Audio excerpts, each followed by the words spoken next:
Hello and welcome to the Modern Fairy Sightings Podcast, where we listen to people's fairy encounters.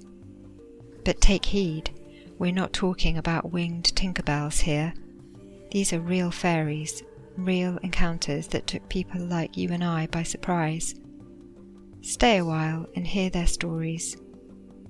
My name is Jo Hickey Hall, and I'm a folklore researcher.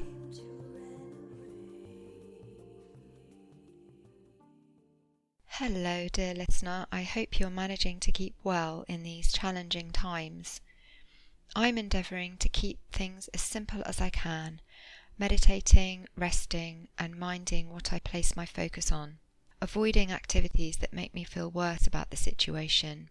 Do what feels right for you, and pay attention to your own well-being.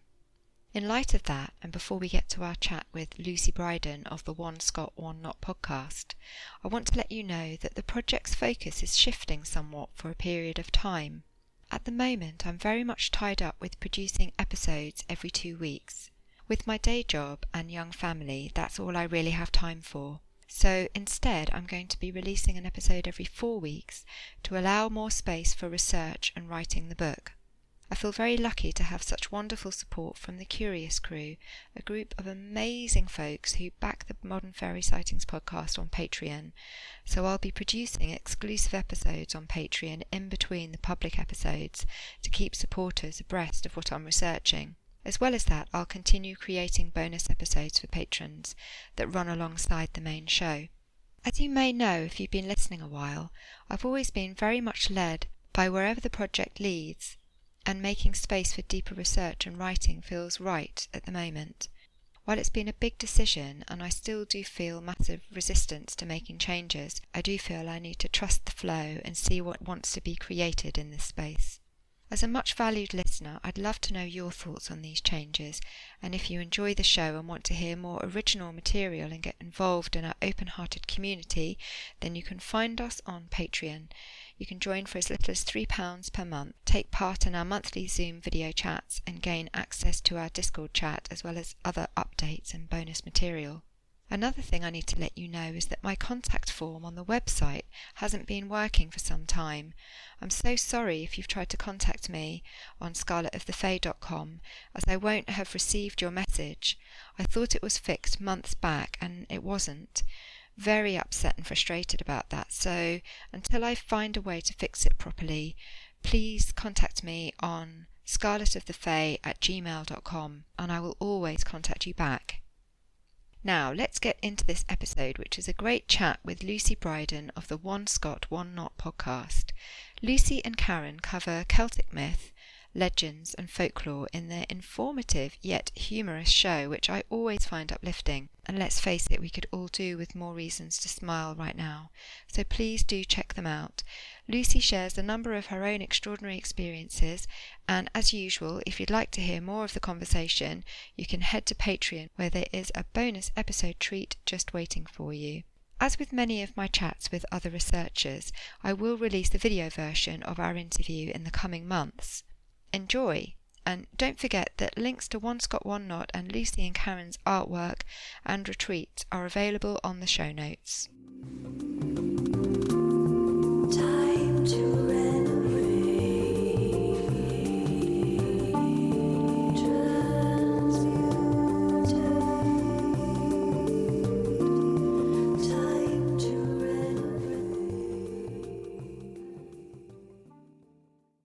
Really excited to introduce Lucy Brydon. We've been kind of speaking on Messenger and meaning to catch up, haven't we? Yeah. But Lucy, for ages now. for ages. Yeah. And we're both sort of trying to cram everything in, aren't we? Yeah. All the time. But I'm really pleased that we've now managed to find some time to have a proper chat. So Lucy is one half of One Scot, One Not, being the One Scot, of course. I'm the Scottish one, yeah. Yes, with Karen Campbell. Lucy lives in Aberdeen, is a fine artist, and your work is, to me, it's really beautiful. It's quite sort of esoteric-y, magic-y. I suppose it's quite otherworldly, in fact. What would you say? Wildlife. Yeah, I mean, I'm definitely influenced by that part of the things that go on in my brain, that imagination that takes me in to that other world. So I do a lot of animals, but I like to put them in, they're not too realistic. I like to put them into situations that are a little bit more otherworldly, for sure. A little bit illustrative rather than fine art. It's a bit in between, I guess. Okay, yeah. Mm-hmm. Maybe you can show us some of your pieces later. That would be nice. Yeah. So welcome. And just thank you so much for your kind support of my podcast, Modern Fairy Sightings Podcast, We because love it. oh, thank you. It's both of our favorites. Karen is a little bit jealous that she's not here. I'm going. It's safe to say hi to you. We love it so much. We've told everyone that they need to listen to this podcast. You are great. way better than us. We are way more amateur than you. All of us are just finding our way, aren't we? We're just so, I think this is the great thing. I don't know about you, but I found there's lots of people. There's something about lockdown where so many people have just found their groove with things and they're going for it. And, you know, we're all finding our way with it, aren't we? But, you know, it's just what we really love doing. So, you know, and what I really love about One Scot, One Not is obviously the vibe between you and Karen is great. And it's just a really lovely chat. I mean, even this weekend I was prepping for our, you know, big family do and cooking. So I was getting everything out for baking, and it was a lovely conversation to listen to. You learn something, you have a laugh, you have a bit of a snigger at various points throughout. And it's just a really lovely, friendly, interesting podcast. So, you know.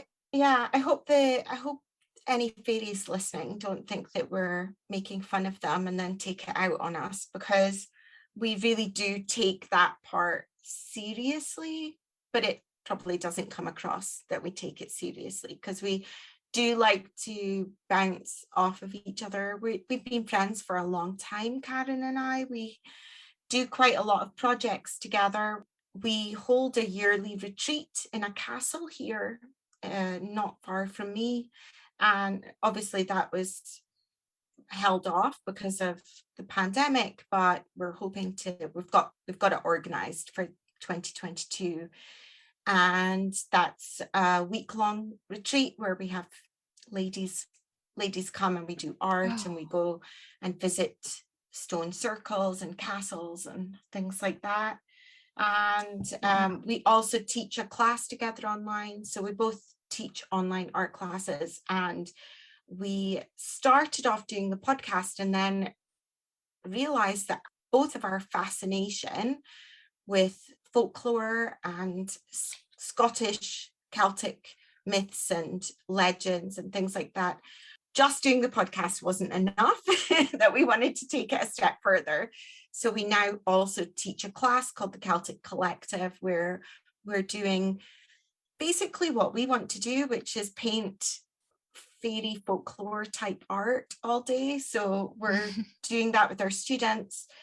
And we also look at other famous artists that paint that kind of artwork. So obviously Brian Froud is one of the big favorites of both of ours. We love him so much. His artwork is just amazing.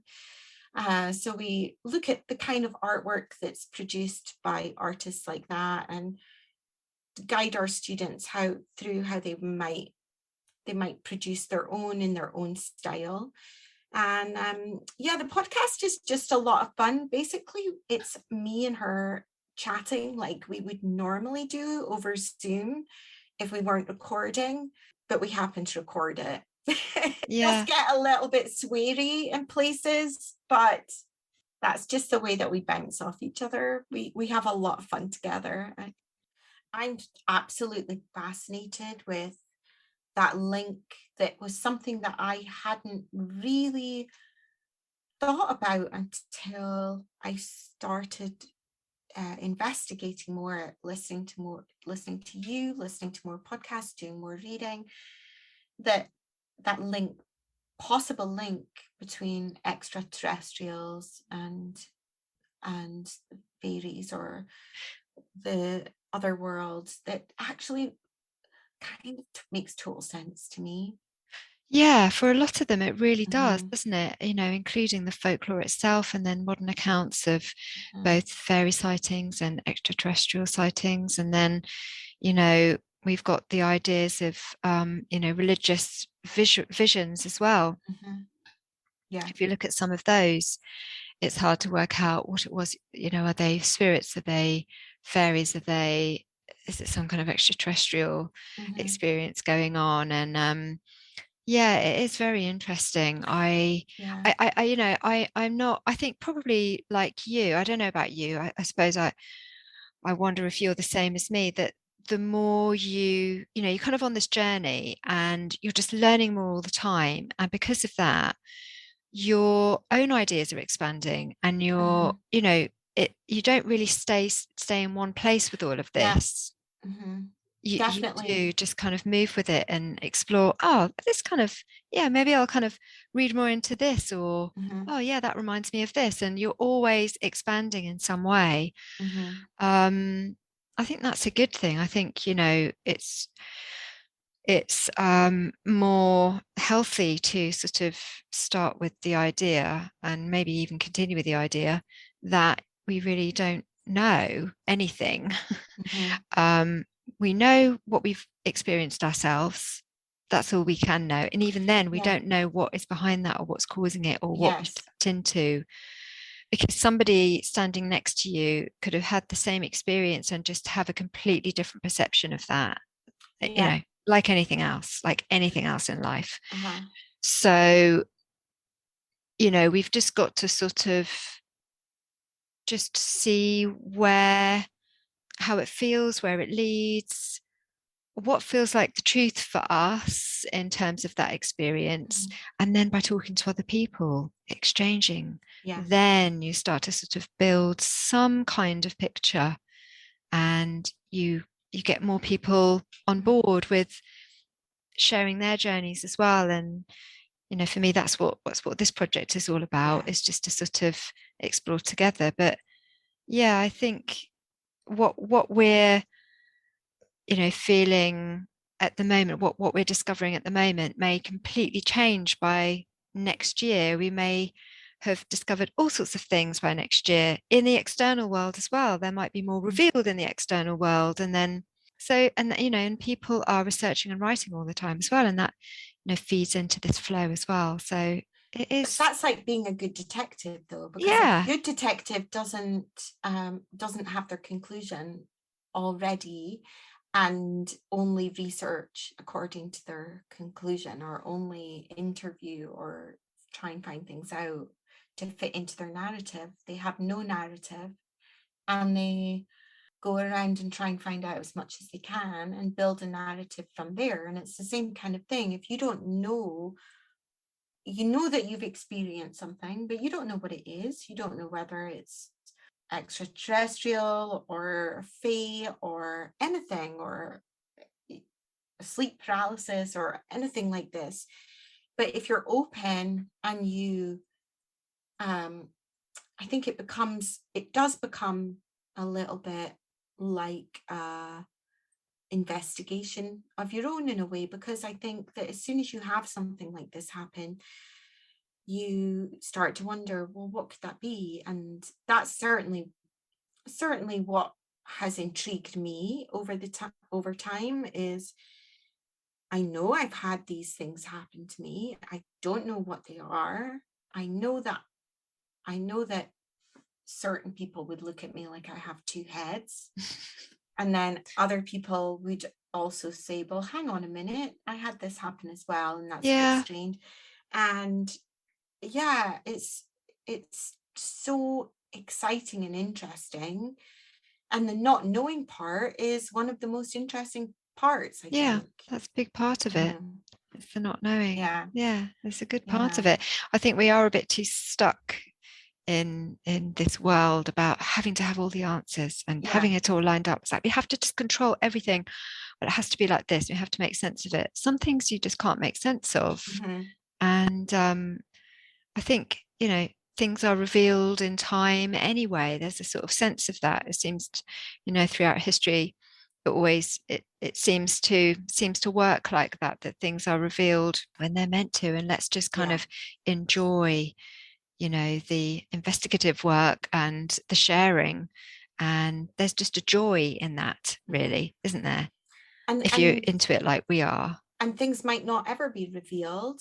And in fact, yeah, a lot of the problems with the human race have come about because people have decided that what they think is the truth is definitely the truth, and everybody else is wrong. And so they then have to ostracize all those other people because what they think these strange things that have happened to them have happened because it's a certain god or a certain thing, and everybody else is wrong. But actually nobody knows. We just have to be more humble. Mystery. Yeah, it is. And just being a bit more humble about it. I mean, just generally as humankind, I'm talking about, and just leave a space for people to share what their experiences are. So because you had a really interesting event that unfolded, didn't you? I did. So not the first ever strange thing that happened to me, but the first thing that I would say was possibly of that realm, although I still don't have an answer, was when I was I didn't know I was pregnant, but I must have been pregnant. It was that time, just before I found out I was pregnant. And I was living in Spain at the time. I was actually living in a bus in Spain. It was in the south of Spain, in the mountains, in Andalusia, which I think is a very magical place. There's a lot of weight and heaviness to some extent in parts of that land, certainly because of the Civil War. There's a lot of people were mass murdered and things like that. But it's also, I feel, quite a magical part of Spain. So I was living in Spain in this bus, and I was my ex. It was not a good relationship. It was at the time, but it went south as soon as I found out I was pregnant. He kind of turned into a little bit of a different person. Anyway, he had his back to me and he was cooking. It was the evening and I was lying on the bed, and so it was quite a big bus, and the bed was at one end. It was it wasn't like a camper van, so the bed was already set up all like the a proper time. bed. Lovely. Yeah, it was made out of wood, and I was lying on the bed and he had his back to me. He was at the other end and he was cooking, and I was in that state where I wasn't sure if I was asleep or awake. I felt like I was still awake, but I could have been slipping into sleep. That feeling almost where you feel like your eyes are closed, but you also feel like they're open and you can see through them, even though they're closed. They're just relaxed and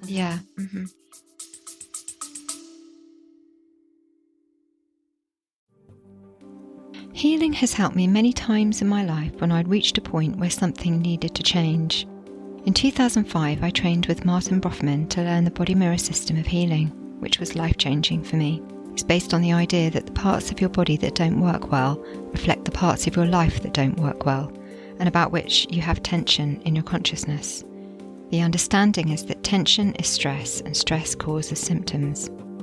In a distance healing or in-person session, I move up the chakras, returning each one to wholeness using a colour map. During the process, I see images and situations, I hear words or receive impressions that tell me something about what caused the tension in that person's life. The feedback at the end of the session is a really big part of the healing. If you're interested in a chakra healing session, you can contact me at scarletofthefae@gmail.com.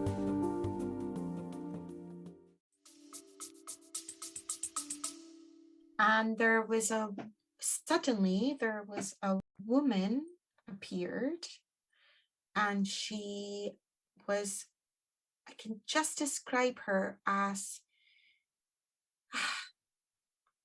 like almost like one of the elven people from Lord of the Rings.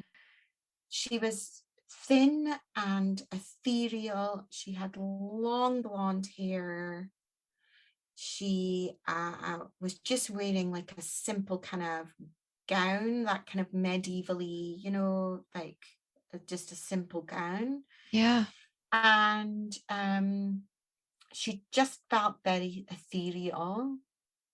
And she came and she stood at the edge of the bed, and she moved her hands all the way down my body like she was doing Reiki. And her hand was about 10 centimeters maybe away from my body, and I could feel the energy between her hand and my body. And she went the whole length of my body. I don't think she went all the way up to my head, because I think my head was at that end of the bed, and the bed was right in the end of the bus, and she wouldn't have been able to stretch that far. But she moved her hands all the way down, and then she disappeared. And I don't know what that is, but if my son was listening to this, he'd probably think that his mum needed to go in the loony bin. But I feel to this day that it had something to do with me becoming pregnant. Yeah. And actually it was a very difficult pregnancy. I was very ill. I ended up in hospital for the whole pregnancy. Goodness. And my son was born premature. He was born 3 months premature. Gosh, wow. And I feel like it just had something to do with it. It was just the strangest experience. She was so there. I could feel her, I could feel her energy coming from her hands. Yeah, no, I totally get that. I totally get that. Was she, how tall did you say that she was? She was like human size. She was human size. Yeah. Okay. And what colour gown was she wearing? Did you say? Honestly can't remember that. It was probably something quite natural. It wasn't very distinctive.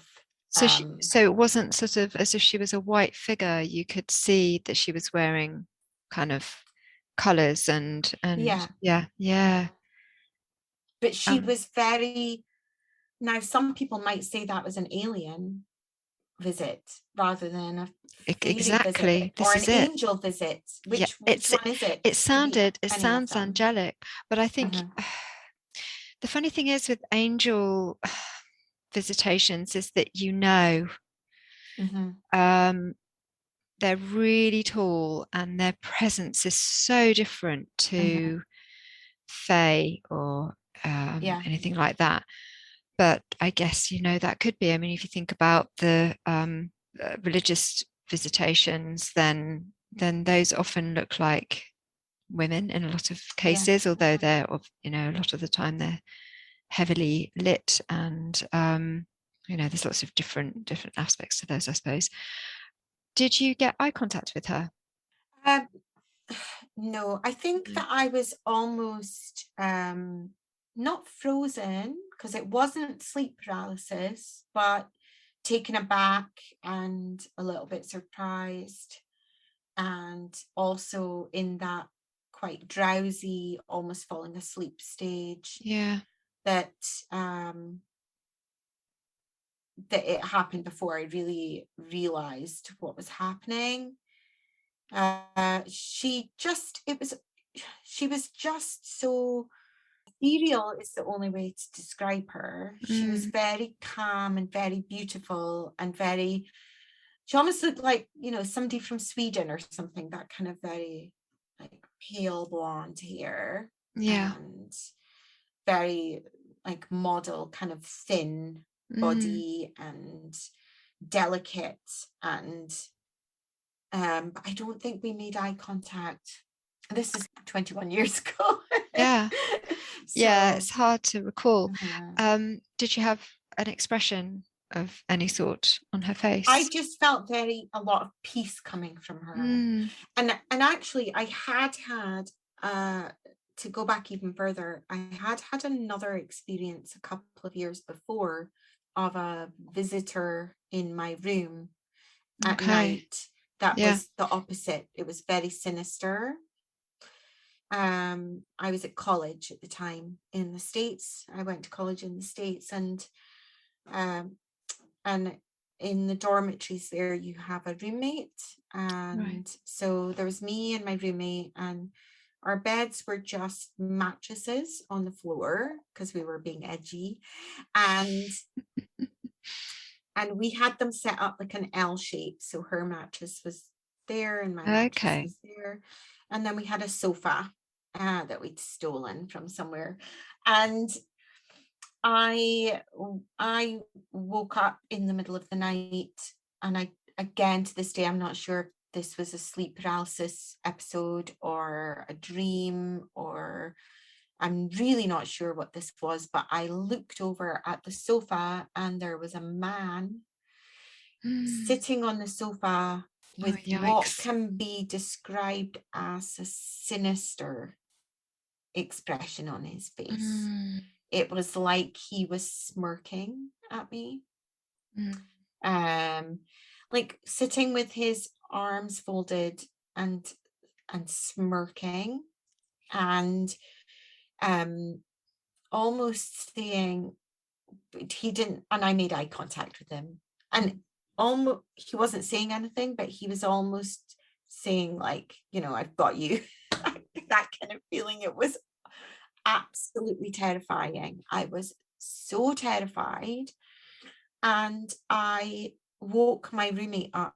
I thought, was I asleep? But I'm not sure if I was, because I had crawled over from my bed to her bed. I was trying not to move too much, I think. And she grabbed me when I woke her up, like I must have shaken Yeah, her. scared her. Yeah. Mm-hmm. And she grabbed me and she was like, "What are you doing?" And she Yeah. disappeared.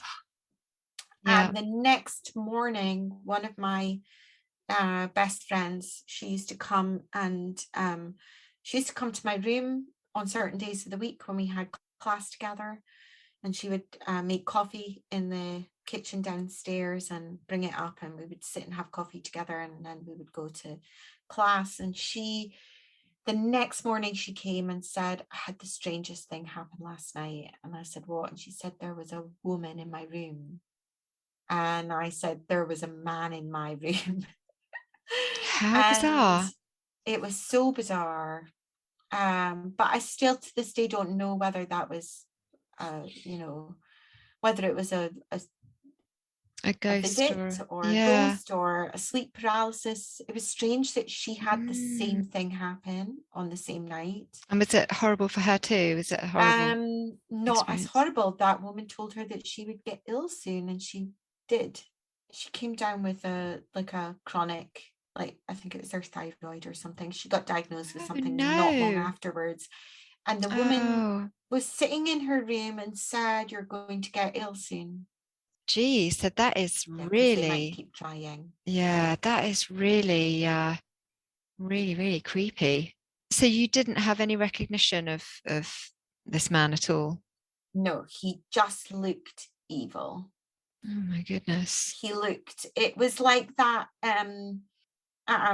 like a trick, like I'm gonna play a trick on you type Mm. evil. Not a serial killer evil, but like almost like I'm scared. I know I'm scaring you and I'm doing it on Yeah, that is purpose. horrible, isn't it? That Mhm. is really nasty. Yeah, so when this woman appeared and she was all beautiful and angelic and lovely, that was a completely different experience. Felt very peaceful and very calm, and I just felt like I was getting this massage but she wasn't touching me. You know, I felt like I was getting a Reiki session or something. Maybe it had something to do with me becoming pregnant. I don't know. I do feel like my son was a little bit of a miracle because he survived through all these terrible health issues that I had that weren't anything to do with him. And so maybe it was like a protection or, you know, something. I don't know. Yeah. That is lovely. What had been happening that day when that happened? If you can remember. I can't remember. I can't remember either of them, what had been happening. No. And did she hover over any part of your body when she laid her hands over? I can't even remember that, really. I mean, I think she probably only went up as far as my middle because my other half was too far away. Although there was an otherworldly aspect feeling from her that she was I mean, obviously I couldn't see her feet, but I did feel like she was maybe possibly stretching or hovering further than she would normally. But I can't really remember whether there was any particular part so long ago that and then I had so much happen like not long after that that was quite traumatic, that a lot, you know how sometimes when you go through a lot your brain almost it cuts things out, it erases, forgets them. Yeah, that's right. But the feeling from that sounds as if it was you know, a really lovely healing experience, that she came and offered something. And and how pregnant were you at the time? How long? I didn't know I was pregnant. Oh, that's really, so that's I think this must have been in that little period just before I actually very special. That is really lovely. But I feel like it had something to do with that. Definitely. I think, you know, you know yourself what it really relates to. And I think, you know, if you hadn't realized that you were pregnant at the time, and then you have an experience like that where you have a physical sensation as well of this healing taking place, and it's you know, over your reproductive area, then it would make sense to put those two events together. And that is lovely. So it would have been nice if she'd been a bit more healing and I hadn't got so ill while I was pregnant. But maybe there was, maybe the protection was enough to stop it getting even worse. You know, it could have been even worse. Yeah, those first three chakras are the sort of more earthbound chakras. So, you know, the red chakra at the base of your spine being money, home, job, and then the orange chakra around your reproductive area is you know, food, sex, and emotion. This is from the healing system that I use, body mirror system. I know there's different ways in which people look at chakras from various different philosophies, but the one I use is like this. And then solar plexus being power, control, and freedom issues. So those first three chakras are very much the sort of departments, if you like, that we tend to deal with in our world.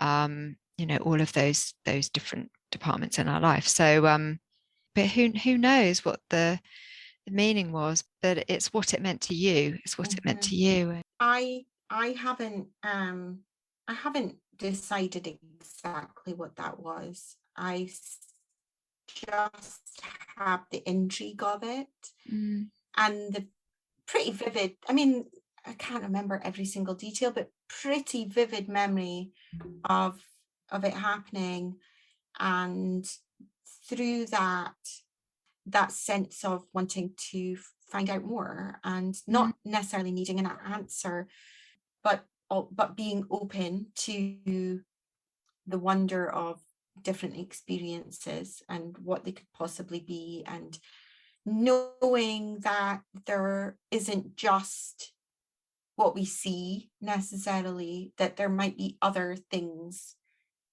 that we don't normally see that might be playing around in this universe with us. And you almost get a little glimpse into it when those kinds of things happen. And it makes you more willing and open to research and open to experiencing more things, certainly.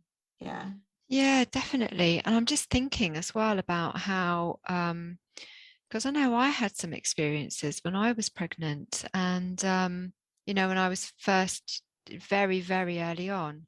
I wonder how many women do have these experiences, because that in itself is liminal state as well. Yeah, I guess we're super sensitive at that time. Yeah.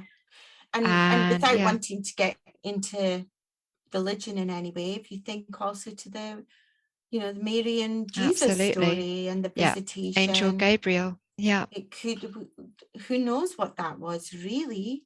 I was thinking something exactly very that. Similar. It really does make me think of that. So that could be quite interesting. I would really like to read more into that and find out more about that. But maybe if anybody is listening, that they could get in touch and let us know if they've ever experienced anything like that. But I know I'd love to hear if anyone else has had something similar. Yeah. And then your later experience was really great. So this happened in, I think it was 2012, and the reason why is that the photos that I sent you are time-stamped 2012, and they were when we went back to investigate, and that was not that long afterwards. So I was in the car with my son and a friend of mine who was visiting me, and we had to deliver her back to the train station. So we were on a time schedule, a time crunch, because she had a train to get. And we were driving a road that I drive all the time. It's not an uncommon road to me. And as we were driving along this road to get to the train station, all three of us saw a sign that said fairy ring, but it looked like it wasn't like a piece of wood that someone had written on. It looked like almost like the kind of sign that the National Trust or something would make. Those brown signs. Those with the brown kind of signs. Heritage kind of location exactly. type site. Yeah. It looked like one like that. So it was like metal. So it's metal sign, wasn't it? Like an official looking. Like it looked official. Yeah. And it was on the side of the road with a metal pole. It would look like it had been there forever, and it was pointing up the path that came off the road, and it said fairy ring. And me and my friend both saw it. My son remembers seeing it as well, but he doesn't really have any time for any of this nonsense, as he would say, but he does remember seeing the sign. And we saw it and said to each other, oh my goodness, I've never seen that sign before. I mean, it looked like, I was shocked that it was there because I drove that road all the time and I'd never seen that sign before. But because it said fairy ring, we were like, oh my God, I wish we had time to stop and investigate, because it says fairy ring and I'd love to see what's up there, but I had to take her to the train. She had a train to catch. So she said, or I said to her, I can't remember, like, we'll stop next time you're down. We'll go in and park the car. It's the countryside, so it's not in the middle of a town. It's in the middle of the country. It was in between my village and the town where the train station is. Yeah. And there's fields all around, but there's not necessarily anywhere easy to park the car. But we said we'll park the car and investigate next time you're down. And then the next time I was on that road, the sign had gone, disappeared.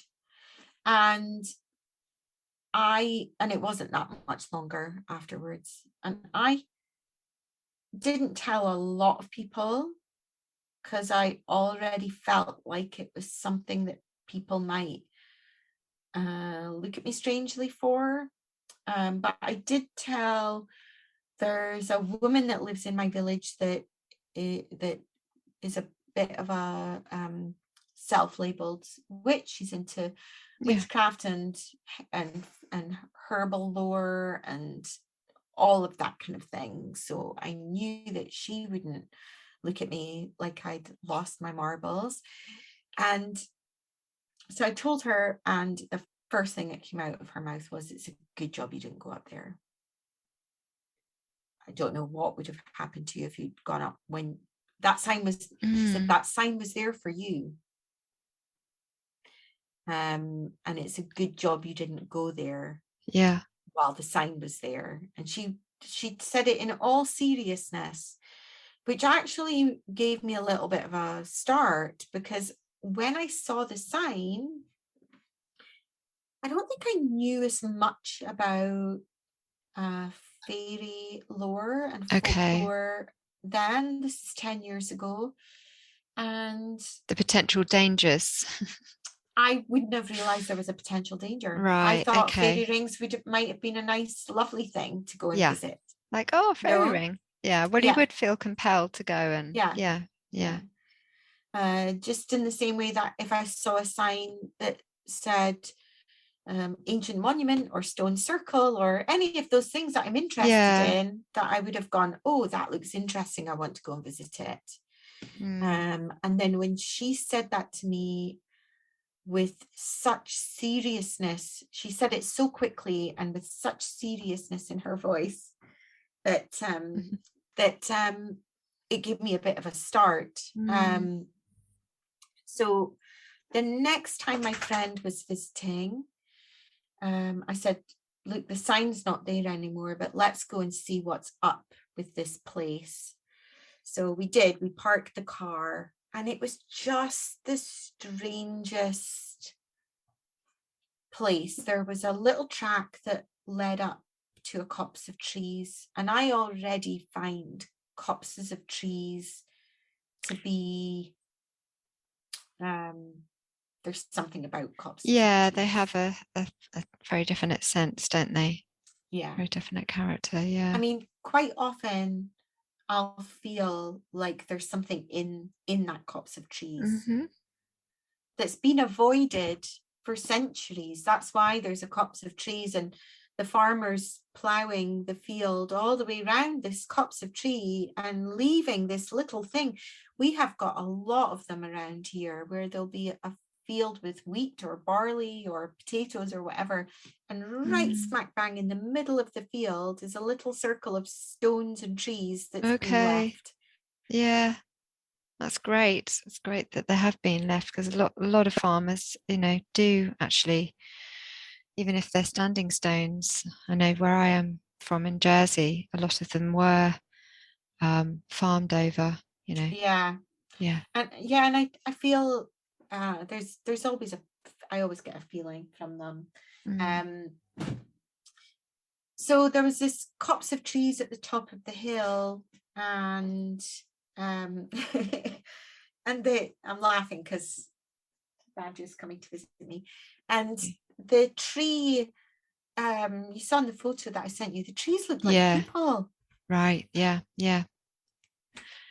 Standing in rows. Yeah. Some smaller ones in front and larger ones behind. There was like a woman with a head and her arms and a body and legs. It was just the strangest thing. And we didn't go all the way up to the copse because we felt like something was watching us from the copse.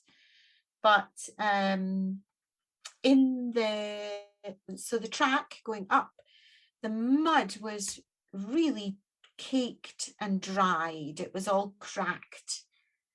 It looked like it was something from Africa, not Scotland. It was like really cracked, and there was one leather shoe sitting in the track, right, pushed into the earth a little bit, and all it looked like a really old shoe. I don't know, it looked like it had been there a really long time. It was all squished and part of the sole was missing, and it looked like a tackety boot almost. Yeah, it's like a lace up, isn't it? It's like a lace up squished boot, so quite reminiscent of the sorts of things they pulled out of peat bogs and things like that. Yeah. Obviously not quite, but it did make me think of those. And it's strange that it was there in that mud, that it hadn't been that's obviously a path that the farmer uses as well. I mean, there's fields that nobody picked it up and put it in the rubbish, or it hadn't been covered over by earth, or it was just strange that this boot was there. It was just one boot. That's why I took a photo of it. And did you say you thought it was quite a small-ish size, not tiny obviously, but it wasn't tiny, but it wasn't like a big man's boot. It was I've only got size 5 feet, and it was definitely smaller than mine. It's funny, I heard I don't think it was on your podcast. I think it might have been another folklore podcast, but I'm not sure because I listened to quite a lot about somebody finding a little leather shoe somewhere. There's the one that was found on the Beara Peninsula in Ireland, if that's the one you're thinking of, which was a tiny little That was the one that was shoe, tiny, wasn't it? And it was, I mean, even that the stitching was so delicate, and people were quite amazed at how this shoe could have been made, because it was so beautifully preserved as well. And I love that example. It's really gorgeous, and it has stumped people as to how it came about, because it would have taken a real, even I think at the end of the day, even if it was made by human hand, it's such a feat, and it must have taken such extreme skill to have made something of such perfection and such miniature perfection, that in itself is quite magical, really. But it does feel quite, I think it does feel quite otherworldly, that shoe. I mean, it's like when you see Celtic knotwork in metal. Oh yeah. And it's so tiny. I think, how did they manage to do that? It is amazing. So intricate. But anyway, this boot wasn't tiny like that, but it just it felt out of place for me. It was just added another kind of ingredient that just added to the strangeness of it. So had you spoken to the woman in town sort of after you went back and visited it with your friend, or before? But you felt happy to go up there anyway. The sign had gone. The sign wasn't there anymore. The sign. Did you see any remnant of where it would have been? No. Nothing. No, nothing. No, it was just so strange. I would have understood if somebody painted a fairy ring sign onto a plank of wood and hung it from the gate, and it had gone again, and Some Yeah. put it up there for a party, but it was a sign that looked like it had always been there, that was definitely looked like one of these ancient heritage type metal signs that we have all around for various different things. And then it just went again. You know what's just occurred to me, and it hadn't before, is that do you think possibly that if there were a fairy ring up there and that somebody decided, if there were something there that they felt could be described as a fairy ring for whatever reason, that they could have put a sign up, and that then somebody might have thought, no, we don't want to advertise the fact that there is a fairy ring there.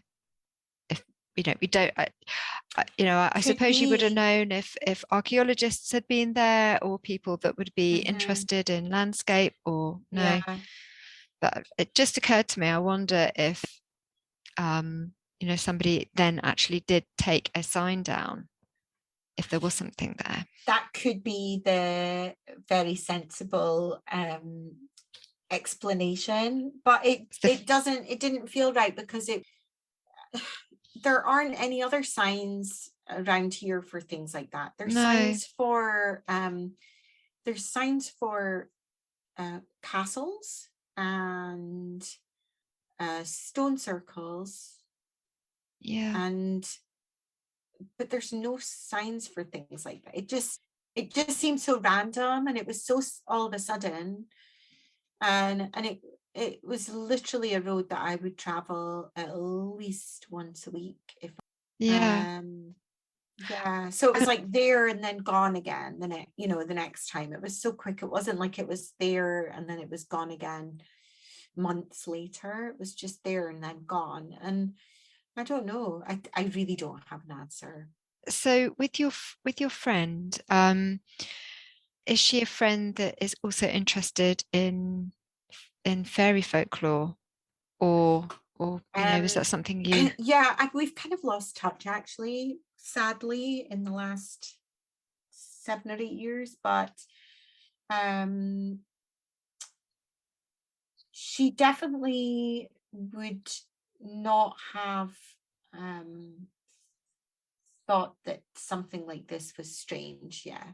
I mean, she was definitely somebody that was open to strange occurrences. Had you guys been talking about fairy related stuff when you were together at all that time? I honestly can't remember. It's nearly 10 years ago. Yeah. But the only thing that I did think of was that, and this was where I was saying it's maybe connected, and I wanted to tell you the thing about the woman when I was pregnant, was because that happened. I know quite often you ask people whether things in their life that shifted. That happened when there was that shift, and I became very ill, and it was actually a chronic illness that I got, that came on when I was pregnant. And then the year that we had the fairy ring strange encounter, I had just spent 2 months in hospital with the same illness. Oh goodness. Yeah. That's interesting, isn't it? It's like feels like a pull to the other world, doesn't it? Yeah. So I had been ill like October to December. The photos that I sent you were April. I think we must have been there maybe in February, something like that, January, February time. Yeah. And also, I think what ties both encounters is that your son was present for both. Yes. Yeah, he was there. Yeah. And he would be the kind of person that wouldn't, him and my mum, if I ever speak about these things in front of them, say you and your wild imagination and your very like strange nonsense, like they don't understand. Yeah. Yeah. Yeah, it's funny. I mean, you can talk about this to your friends and people like you and I, other researchers and other people that have experienced it, and then but the people in your own family just have absolutely no clue what you what you're doing, or have no idea of these kind of worlds that you're interested in. And yeah, it can just be like that, can't it? But say your son might discover some of the part of this mysterious universe for himself at some point when he's older. Yeah, I mean, I think the thing for me is that because Karen and I talk about this quite often when we're discussing these kinds of things, is that there are so many people that have had throughout the world. I mean, we are specifically interested in Scottish folklore, but actually fascinated by the fact that there are a lot of parallels between Scottish folklore and folklore from other countries, that the same experiences with so many similarities. That's right. Yeah. I find that so intriguing. Yeah, this argument that it comes from, within society and culture, and that it arises as a result of society and culture. But, there are so many people all over the place, way back and now, that knew nothing about any sorts of fairy folklore or traditions or belief systems, and they just had their own experience and then presented it and said, this is what happened to me. Most of the time people don't anyway. In fact, people don't talk about these things, but a lot of the time when people say, this is what I experienced, and then someone will say, oh, well, that's interesting, because did you know such and such happened in your area, or that there are aspects in history that make that experience more meaningful in some way. It's, and even people that say, oh, well, it's all a bit of nonsense, and I don't really believe in it. If you ask those people, usually they have had some kind of experience that they can't explain. So as you say, it's happening, it's always happened, happens everywhere. And people, like, if they're into it like you and I, it's like, oh, this is really interesting, and want to learn more. But for some people, they would just rather sort of close the door on it and not think about it anymore, and that's okay too. But it's certainly true that these very strange coincidences, synchronicities, and strange experiences go on all the time. So, and throughout time as well. So things, this is it. Things from hundreds of years ago. I'm certainly no expert, but I'm absolutely intrigued with the books with the older stories and things that were collected in the 1800s, and actually today, just before this afternoon, before we came on, I thought, I wonder if there's any fairy encounter stories from my area. And there was one there's a big hill near me. It's quite a dominant hill on the landscape. And it's actually got its own almost like creature story. There's like a giant, he's supposed to be a giant that lived on the hill and slept on the hill and threw stones down the hill. Right. We're actually surrounded by stone circles. There's a multitude of stone circles around in this area in the northeast of Scotland, and some people have started doing research into the positioning of them and how they are in relation to this one big mountain, and how they all kind of face. A lot of them are recumbent stones, and how the recumbent stones are situated, and they face in a certain way. There must have been a reason for them being placed But then the legend also was that this giant threw the stones down and created the stone circles. But I did come across an encounter story of two men where one friend went missing for a year and 7 days or something, and was thought to be taken by the fairies. And he wasn't right when he came back. And in this vicinity of this mountain, only 5 miles away from me.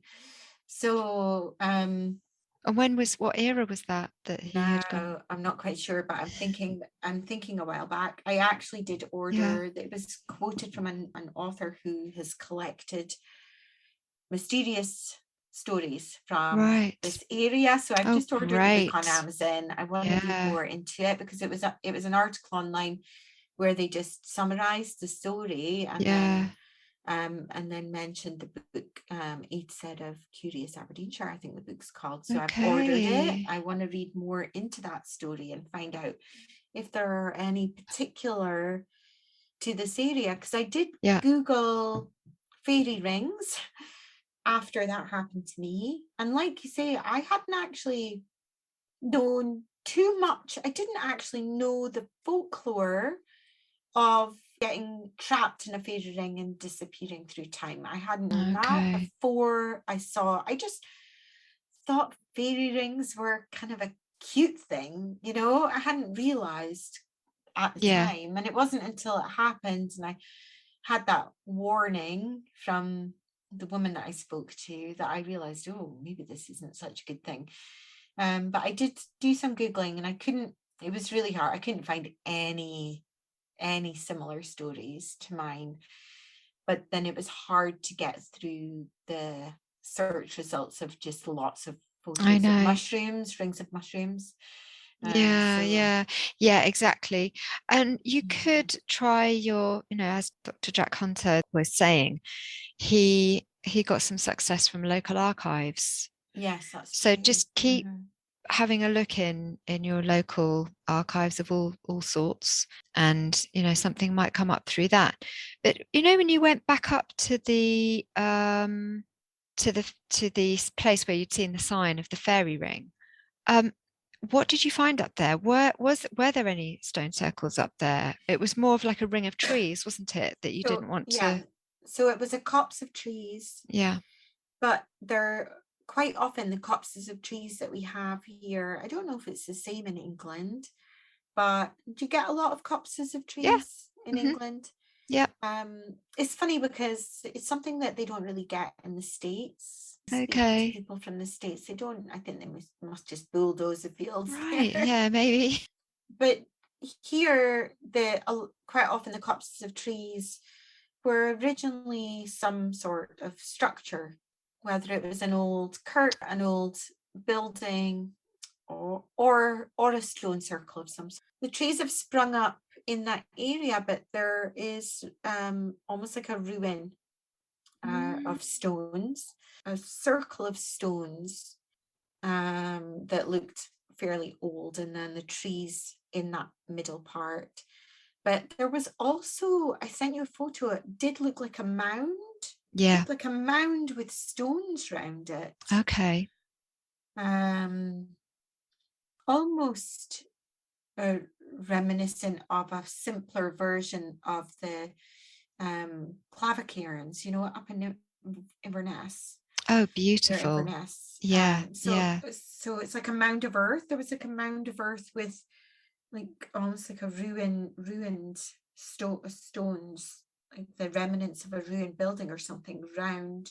So I'm not sure what that is. I'll have to investigate more and see if there's something there, because obviously we get a lot of parts of the of Scotland where there's fairy mounds, being left. See if you can get hold of some really old maps area. That's a good idea. And see if there was something there. What was there? So you went up there and just felt like, no, this is not good. And did you kind of just get a bit further past the path with the shoe and then head back? yeah, we went up and took photos Yeah. and spent some time looking at it, but Mm-hmm. didn't walk into the Mm. copse itself, Mm-hmm. the Mm-hmm. the trees with the people. I felt like they were people there. Right. They were almost like Yeah. petrified wood people. That's what Mm-hmm. it felt like. The trees shaped like that. So we Yeah. didn't go in there. Yeah. This is where I'm feeling like, and obviously you always trust your own instinct beyond anything else, before anything else. But this is where I feel like maybe you could go back, with a friend so that it feels safe, and just pick somewhere and meditate. And it Yeah. might not be, you don't have to go right into the really scariest bit at first, maybe further out, wherever you feel like, okay, this is out of my comfort zone, but maybe somewhere that I could sit down, with a friend and meditate and Yeah. just see what comes up. And just it's almost like pushing yourself a little bit out, a little bit more each time out of your comfort zone, because that way a lot of the fears just then they Yeah. you kind of face them and you walk through that. And when you can do that, you might find that you start relating to the land there in a different way. So like I said, I'm not saying just ignore all the the feelings and the fears at all, but you could potentially use that as an exercise to go a little deeper with somebody that you feel would be good to go with. So not someone that might get completely spooked out, but maybe somebody that is, like you, kind of intending to stay pretty grounded with this, but be quite curious about it and just kind of see what happens. And yeah, I think I should really. just it's just a part of a little self project to see what happens. But I think, yeah, that would be interesting to see if what the old maps bring up. Yeah, because that was nearly 10 years ago now as well. So it might be interesting to see if there's been a change in the landscape. Yeah, or a change in you. Yeah, it's a little bit like going into. I used to work in a castle, and we would make ourselves go through certain parts of the castle with the lights off. Okay. So that you weren't so scared of ghosts. Right. Okay. Just sort of toughening yourselves up to it a little bit. Push the boundary, yeah. But this is the thing, because I think sometimes we can go, oh, that was a bit spooky, and just pull right back. Yeah. But I've found, personally speaking, and it has been really frightening sometimes, but when I've just gone, okay, I'm just gonna do this. I'm just gonna walk through this. I've got so much from it. And your relationship deepens. You lose a layer of our relationship with nature in these times is so different to what our ancestors were, yours being Scottish and mine being Irish. And I think that we carry a lot of that with us. It's the unknown, isn't it? And as kids, I don't know about you, but my parents, even though I grew up in the rural Jersey, they would be concerned about me being out. I mean, I was out quite a lot of the day, and I was exploring in fields and making dens and playing and stuff like that, but they would have been concerned for my safety, and I was certainly told to just be really careful, and as we do with our children. But I think that we can decide for ourselves at a certain point and just meet the landscape and nature on our own kind of level, and go deeper with that, and as an experiment almost, and see where it leads. So the other thing I was thinking about, that the story about the two guys, and one of them disappeared, and the story about the giant throwing stones down the mountain, makes me think of Bigfoot, because there's this, lots of people seem to report that, don't they, that they get stones thrown at them, and people feel that fairies do that too. the throwing of the stones. And actually there's also that feeling like, could some poltergeist activity be fairy activity? And we're labeling it as poltergeist activity. And there's a lot of stone throwing that goes on, that kind of thing as well. That's all very interesting. And so you were talking, I suppose, because I was thinking about my dad really, and you were talking about how your dad was he wasn't sort of totally into fairy folklore, but he did tell you a story about something, and he thought that was really strange. Yeah, so my dad died 5 years ago. He was really scientific. He was a chemistry teacher. He was totally, a total atheist, very practical, matter of fact, no airy fairiness to him at all, like I have. And but he told me that a friend of his, and he told me in complete seriousness, a friend of his, my dad was a very keen cyclist. He was really into it. He did a lot of cycling before it became trendy. And he had a lot of cyclist friends. And I think it was one of his cyclist friends had gone out cycling and had stopped to have his packed lunch, and stopped at a stone circle, one of the many stone circles. I'm not sure which one it was actually. We've got hundreds of them here. And he'd gone to sit inside the stone circle, and when he sat inside the stone circle, he felt like the earth outside the stone circle was moving at a different rate than the earth inside the stone circle. So I can't remember which one was faster. I think it was the outside. And then where he was sitting, it was like it all slowed down and stilled. Okay. Yeah. And it was moving at a different rate. And I just remember my dad telling me this with complete seriousness. Yeah. And I found that really unusual, because I would have never have expected him to even believe something like this. I kind of could see that. I could see that happening. There's a stone circle near me that I go to quite a lot, that you can actually feel buzzing when you feel the stones. You can feel the energy when you go there. You really can.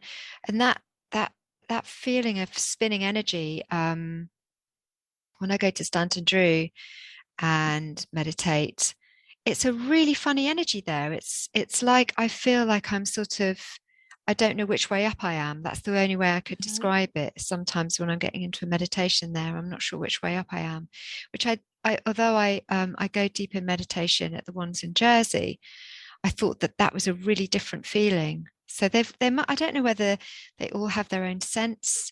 But this sense of the landscape spinning or the circle itself spinning is something that my dad described to me as well, within stories. Within, he didn't say that that's what he'd experienced, but he would talk about somebody finding this different patch of grass that was darker than the rest of it. Because you mentioned on your podcast as well about people having different ideas of what a fairy ring is. For some people, it's the stones. For some people, it's the mushrooms. For some people, it's the fairies dancing in a circle, the idea of that.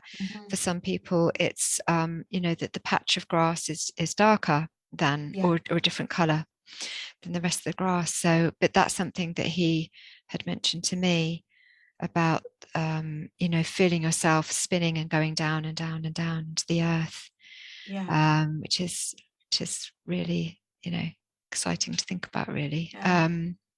There's another stone circle near me that when you sit, when I don't know if everyone experiences this, but I certainly did. There was one night I went with a friend.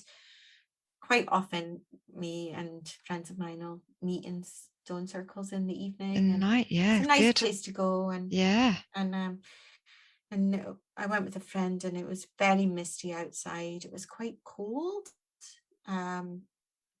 It again, I think, was twilight, and we'd gone, and we had a little camping stove fire so that we could light a fire safely without scorching the earth.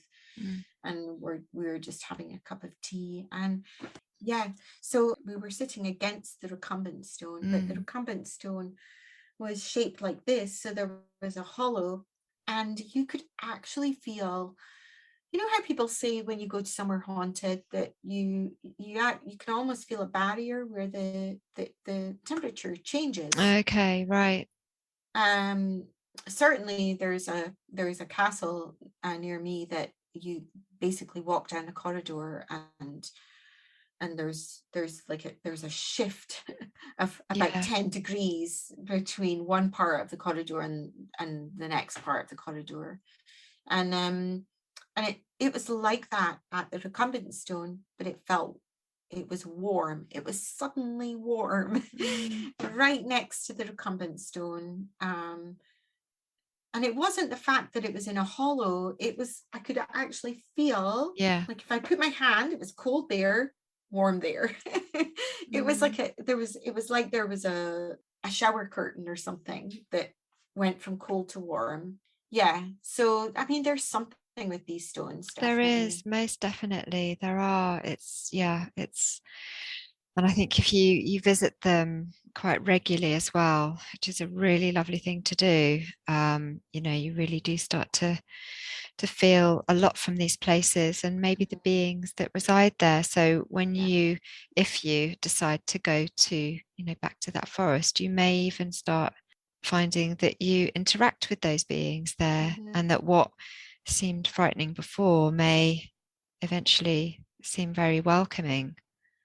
Or maybe not. You might, act on that instinct that no, this is not a good place to be, and I shouldn't be here. And as we know, we need to listen out for those. Because certainly all the folklore surrounding fairy rings about people disappearing and being taken away, and disappearing through time, coming back much older, all of those things had me spooked for sure. I was being I was trying to be mindful and cautious with those. I want to chance fate and have something like that happen to me by going up there and spending too long standing. I didn't want to I didn't want to chance it, I think. No, that's right. Well, let me know how you get on with all of your explorations in that regard. Well, I'll keep you posted. And finding out about, you get the old maps and things like that, because I love things like that. I love old maps. I find it fascinating. Oh, well, thank you so much, Lucy. I've really enjoyed chatting to you. Let's chat again sometime. Definitely. Thank you so much for getting in touch with me. It's been an honor. Oh, thank you. And you should do like a tour of where you're living, because that sounds really, really cool. You should put some kind of tour of the stone circles together once you've done this research and seen what's there, because I bet it would be a brilliant place to take people and connect with the landscape up there. So that would be really cool. And of course, it could double up as an art project as well of some sort for people.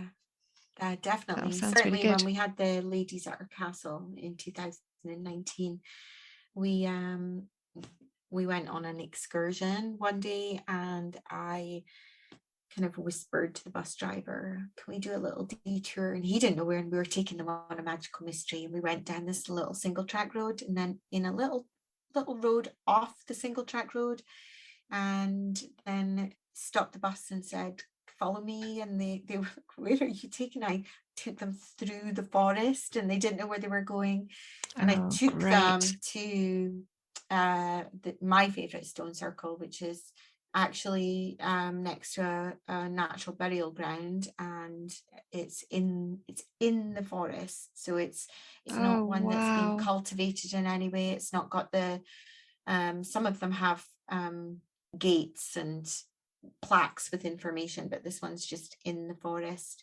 Mm. And they didn't know. So we were just walking through the forest and they were following me blindly.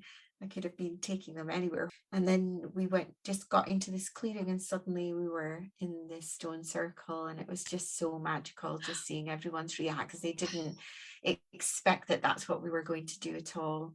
Yeah. So yeah. Oh, I want to That come was up great. there and see Oh, these you have to come and things. visit sometime. Yeah, That I'd would be love to. amazing. Yeah, no, I'd really, Yeah. we keep saying, because we've got some friends in Scotland, and I know Scotland's like a massive place. We've got some friends in Scotland. We must drop off and talk. But but no, we really want to get up there and do a proper tour Yeah. around. You know, hopefully with a camper van or something like that, and just go and see all these amazing places and the islands, of course. Yeah. But anyway, all in good time. But yeah, thanks very much, and keep me posted with what you're doing. And say Yeah. hi to Karen as well. I will do. She says hi to you. Yeah, send her my love. Time to renovate, transmutate. Time to renovate. It was really great to chat to Lucy, and honestly, we had so much to talk about that there's a bonus episode on Patreon. In that discussion, Lucy describes some ghostly experiences which took place on their annual art retreat workshop, and general sense of creepiness that can sometimes arise during walks in nature. Her experience during pregnancy is a very powerful event. We don't know who that being was or what prompted them to provide what sounds like some kind of energy healing to Lucy, but it felt like a fairy or even angelic presence to her. There are a couple of encounters on Simon Young's Fairy Census, links at scarletofthefae.com, that relate to pregnancy, and there is of course the previous episode of this podcast, Make Haste for Midsummer. I will keep looking for more cases and share them on the show notes as I find them. As I said, pregnancy is a liminal threshold, an in-between state, which by definition could induce extraordinary experiences. The case of the fairy ring sign is an interesting one. Did Lucy and her friend pass by a moment of enticement into the other world? We can all think of encounters in our lives that felt strange or didn't make sense, just a feeling about a person or a place that wasn't quite right. This universe is full of mystery, and pockets of strangeness seem to pop up once in a blue moon. Some of these events make it into folklore, allowing stories to reach down through the generations. Sometimes locations where oddness is repeated again and again appear to hold a particular potency, as if they are portals from one realm to the next. We're learning more about these all the time, but what did our ancestors know? Did they choose these places to erect stone circles due to the strangeness? Were they more intimately aware of fault lines in the earth in these spots? Did they harness the energy of these locations in some way? If so, our ancestors' understanding of the other world was much greater than ours. There is so much to learn, and while we can devour archaeological reports and pay attention to academic evidence, we can also experience and understand these places personally on a spiritual level by visiting and meditating there. The more familiar you become with these locations, the deeper sense of connection and knowingness you receive. I always find that simply sitting with my hands touching the earth, there's a sense of ancient hands reaching back up through the millennia. If you do visit these places, it's great to take an offering, but please make sure it's organic. A flower growing nearby, or a colourful leaf, a homemade piece of cake or biscuit, a shell, something that won't damage the environment. I would recommend one alternative, which is to offer a song from your heart. Let it come by itself from the deepest part of your being. It's one of the most powerful forms of offering. Thanks so much to Lucy for coming on to talk to us, and please do check out her and Karen's podcast, One Scot, One Not, links on scarletofthefae.com. Thank you for listening to the end. I will miss joining with you in 2 weeks' time, but know that I am putting my heart and soul into this project, which means so much to me, and I know it means a lot to you, dear listener. In the meantime, consider joining our community on Patreon for more content and connection. Please subscribe and share the podcast, and if you can leave a review, that would be wonderful. At a time when the universe holds pockets of darkness that draw you in, remember to focus on the light in your own lives, and in the external world, find those places of mystery to aid you through this liminal time. Root deeply, love freely, and always remain curious.